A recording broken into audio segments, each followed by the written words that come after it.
राजू, कहाँ हो तुम सब लोग? जल्दी से आओ। हे भगवान, ये तो मेरी ही तरफ बढ़ता जा रहा है। अब क्या करूं? कोई तो मेरी मदद करो। कहाँ हो तुम सब? क्यों बाहर आई मैं? हे भगवान, क्यों मैं जानवरों के बीच जाकर जंगल में फंस गई? अब क्या होगा मेरा? वो जंगली खूंखार भालू पूनम की तरफ अपने कदम बढ़ाए जा रहा था। वहीं पूनम पीछे की तरफ हो रही थी। आखिरकार क्यों पूनम इन खूंखार जानवरों के बीच इस जंगल में इस तरह फंसी हुई थी? क्या पूनम इसी जंगल में रहती थी या कोई और कारण था इस जंगल में फंसने का? आइए इसे जानने के लिए कहानी में थोड़ा पीछे चलते हैं। इस जंगल में तो कितना ज्यादा अंधेरा है। जब आप लोगों ने हमें बताया था कि आप जंगल में रहते हैं, हमें तो लगा था कि आप लोग हमारे साथ मजाक कर रहे हैं। ये जंगल शहर के इतने पास है, तो आप लोग शहर में क्यों नहीं रह लेते? इस जंगल में रहने का एक कारण था। इस जंगल के पास में ही एक छोटा सा गांव है। हम सब पहले माँ बाबा के साथ उस गांव में रहते थे, लेकिन जब पिताजी की मृत्यु हुई तो चाचा चाची ने धोखे से सारी जायदाद अपने नाम करके हमें और माँ को घर से निकाल दिया। कोई नहीं था जो हमें सहारा दे, इसलिए माँ हमें जंगल में ले आई और हम यहीं पर घर बनाकर रहने लगे। और अब इस जंगल की इतनी आदत हो गई कि कभी ख्याल नहीं आया कि इसे छोड़कर हम शहर जाएं। भले ही हम जंगल में रहते हैं, लेकिन ये जगह पूरी तरह सुरक्षित है। यहाँ कोई भी खूंखार जानवर नहीं है और शहर से पास होने की वजह से तुम लोग बाहर आना जाना भी आसानी से कर सकते हो। फिर ये तो काफी अच्छी बात है। अब तो हम लोग जंगल में भी आराम से रह सकते हैं। थोड़ी देर में वो गाड़ियां जंगल में बने एक बड़े से घर के पास आकर रुकती हैं। अब सभी बहुएं एक एक कर गाड़ी से उतरती हैं। वहीं सुनीता अपनी सभी बहू और बेटों का घर में स्वागत करती है। जंगल में बना हमारा ससुराल तो सच में कितना ज्यादा सुंदर है ना। अब दूर गाड़ी के शोर से, शहर के गंदे पॉल्यूशन से हम इस जंगल में ताजी हवा खाएंगे और रोज चिड़ियों की मधुर आवाज सुनेंगे।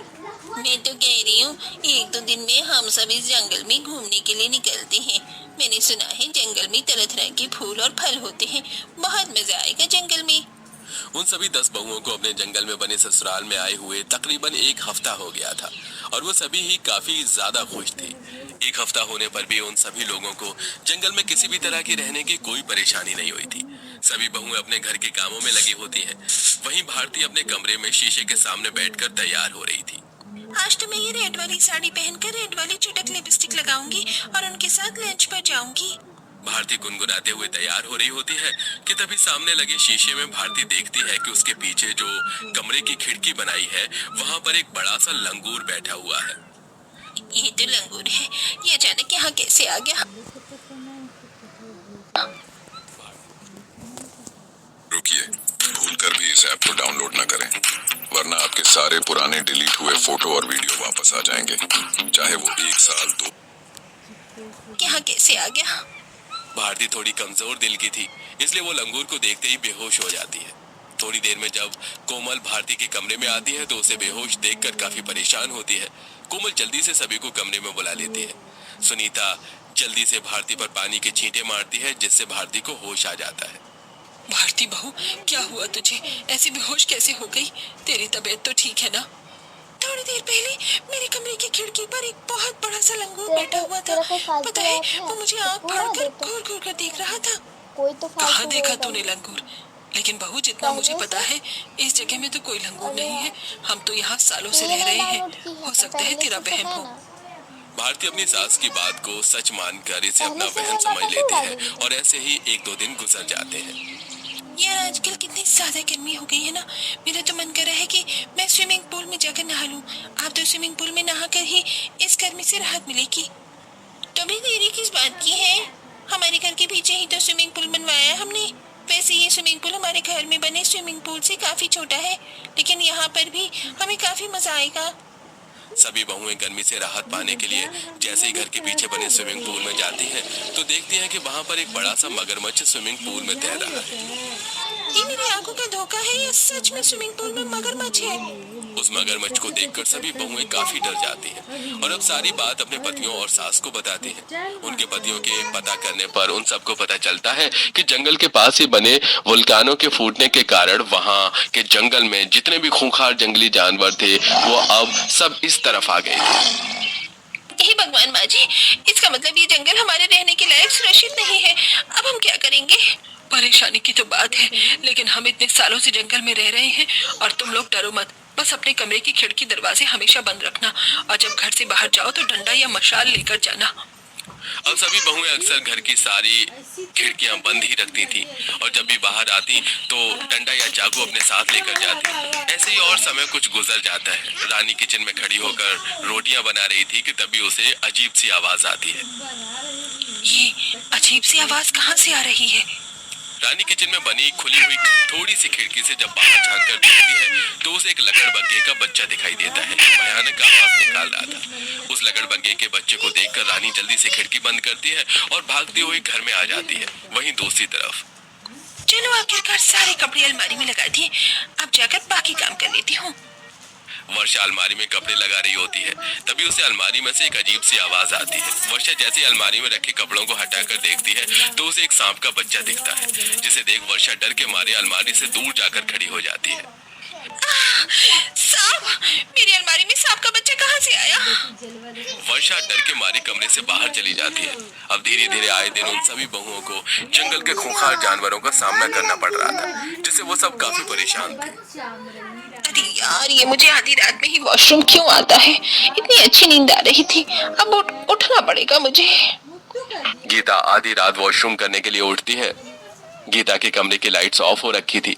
गीता जैसे ही अपने कमरे के बने खिड़की के पास से गुजरती है तो उसे जंगल में कुछ चमकता हुआ सा दिखाई देता है। गीता जैसे ही कमरे की लाइट ऑन करती है तो देखती है कि उसके खिड़की के पास ही एक चीता है जो उसे ही घूर रहा है। गीता जल्दी से खिड़की बंद कर देती है और अपने पति को उठाती है। सभी लोग घर में अब काफी ज्यादा डरे हुए थे। आए दिन जंगली जानवर की वजह से सबका जंगल में रहना दुश्वार हो गया था। कभी कभी तो उनके घर में ढेर सारे चमगादड़ जाकर इधर उधर चिपक जाते थे। सरिता, देखो ना, सारी दीवारों पर कितने सारे चमगादड़ हैं। मुझे तो बहुत डर लग रहा है। अब तो हमारा ये घर किसी भूतिया हवेली से कम नहीं लगता। मुझे भी काफी डर लग रहा है। अब क्या करें हम?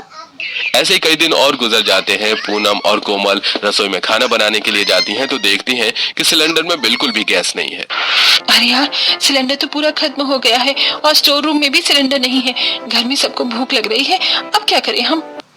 पूनम, एक काम करो, बाहर जाकर पास के पेड़ से लकड़ियां काट कर ले आओ। लास्ट टाइम मैं गई थी, अब तुम्हारी बारी है। ठीक है, मैं जाकर लाती हूँ। पूनम घर के सामने ही बने पेड़ के पास जाकर लकड़ियां काटने लगती है।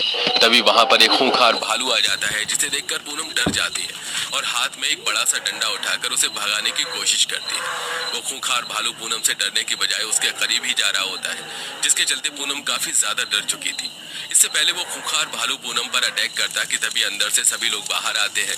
रितेश के हाथ में जलती मशाल से उस भालू को डर लगने लगता है और वो डर के भाग जाता है और अब सभी पूनम को संभालते हैं। पूनम, तुम ठीक तो हो ना? तुम्हें कहीं चोट तो नहीं लगी? आखिरकार कब तक हम सभी इस खूंखार जानवर से घिरे हुए जंगल में इस तरह रहेंगे? आज नहीं तो कल हम सब इनका शिकार हो ही जाएंगे। आज जो मेरे साथ हुआ वो कल तो आप लोगों के साथ भी हो सकता है। मेरी मानिए तो छोड़ दीजिए इस जंगल, इससे पहले कि कोई हादसा हो। मैं तुम्हारी परेशानी समझती हूँ, लेकिन हम इस घर को छोड़कर कहाँ जाएंगे? शहर में हमारा कोई घर नहीं है, कैसे रहेंगे हम सब वहाँ?